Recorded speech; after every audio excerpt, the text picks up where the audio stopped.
তার জন্য অনেক জিনিস আছে, মানে তোমাকে চিন্তা করতে হবে না যে আজকে সকালে ভাতটা কি দিয়ে পার করবো। কিন্তু হ্যাঁ, অবশ্যই বাজার থাকতে হবে। বাজার তো সেই বাজার থেকেই আনতে হবে না। তো আমার ঘরেও সেরকম একই অবস্থা, বাজার নেই, চিন্তা ভাবনা প্রচুর।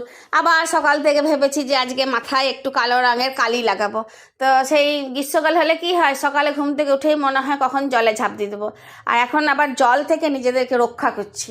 এই ধরো ঠান্ডায় কেঁপে কেঁপে আর কি চাদর বা সোয়েটার পরে পরে মনে হচ্ছে 2-3 কাপ চা খায়, তারপর দেখা যাবে। আরে রাসাম এমনিই থেকে যাব, দরকার নেই মাথাতে আর কালি লাগানো। কেন তাহলেও সবাই বলছে যে না, দেখতে খারাপ লাগছে। তো চলো, ওই জন্য অনেক চিন্তা ভাবনা করে ঠিক 11:30টার সময় মনে হলো যে এবারে একদম উপযুক্ত টাইম মাথাতে রং লাগাবার। তো রং তো লাগালাম, হাতেও রং লাগালাম। রং লাগাতে লাগাতে তোমার বেজে গেল 12টা। তখন আর কি রান্নার ব্যবস্থা করব। আর বাজার ভাবছি কাল রবিবারেই করব, আজকে আর কিছু করব না। দেখছি আমার ঘরে একটা সাদা রঙের ফুল। ভাবলাম সাদা ফুল দিয়ে যদি সাদা সোনার রান্না করা যায় তাহলে কেমন হয় বলো তো। ধরো হোয়াইট সোনা কেনার তো ক্ষমতা নাই, কিন্তু খাবারের বেলায় তো সাদা সোনা খেতেই হবে। সাদা সোনা না খেলে বাঙালিদের জমবেই না। আরে সাদা সোনা মানে পোস্তকে বলছি গো, মানে পোস্তর যা দাম সেটা এখন সোনার সাথেই তুলনা করা চলে। আর সাদা ফুল মানে হচ্ছে তোমার ফুলকপি। তো ভাবলাম যে বেশ ভালো করে আজকে পোস্ত দিয়ে ফুলকপি রান্না করি।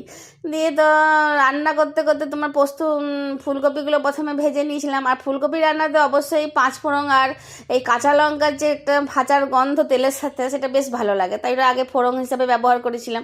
দিয়ে ফুলকপিগুলো খুব সামান্য নুন দিয়েছিলাম, যাতে ফুলকপির নিজস্ব যে মিষ্টি স্বাদ সেটা যেন থাকে আর কি রান্নাটার মধ্যে। তারপর জল ঢেলে সেদ্ধ করতে দিয়ে গেছিলাম। দিয়ে এবার এদিকে দেরিও হচ্ছে ধরো, দিয়ে আমি মাকে বলে পরে চুলে মানে কী বলবো চান করতে চলে গেছিলাম। এইদিকে এসে পরে দেখছি যে মা রান্নাটা করে দিয়েছে। দিয়ে মাকে বললাম, মা আমি ভিডিও করছি, তুমি কি করছো? দিয়ে মা এখন বলছে, এ বাবা আমি জানতাম না, আগেই তো বলতে পারতিস। তাই ঠিক আছে, কোনো ব্যাপার না, আবার তোমাদেরকে একটু দেখিয়ে দিলাম যে ফুলকপি দিয়ে তো মা রেঁধেই মানে করেই দিয়েছে। পোস্ত আর ফুলকপি একসাথে নেড়ে চেড়ে নামিয়ে দিয়েছে। তা আমি আরেকটু সর্ষের তেল দিয়ে মানে শুকনো শুকনো ঝরঝরে করে নিয়েছিলাম, কারণ আমার ওই পোস্তুর জিনিস সবসময় শুকনো ভালো লাগে, ঝোলটা ভালো লাগে না। তবে হ্যাঁ, গ্রীষ্মকালে অবশ্যই পাতলা পাতলা আলুর ঝোল পোস্ত দিয়ে সেটা কিন্তু খেতে দুর্দান্ত লাগে, ওইটা আমি করে খাই। তো এখন তো পোস্তটা বেশ ভালো করে ফুলকপি পোস্তটা ভালো করে ভেজে নিয়ে আর গরম ভাতে খেতে বসলাম। কিন্তু এই মাছ মাংস না হলে একটু ফাঁকা লাগে ভাতের থালাটা, তো ওই জন্য 2টি পাঁপড় ভেজে নিয়েছিলাম, এটাও মানে শেষের দিকেই। দিয়ে পাঁপড় ভাজা, ফুলকপি দিয়ে পোস্ত দিয়ে আর শুকনো শুকনো ভাত মানে ডাব করে করে মেখে খেতে বেশ ভালোই লাগলো। তো আমি বলবো যে তোমরা অবশ্যই কিন্তু এই শীতকালে একদিন সাদা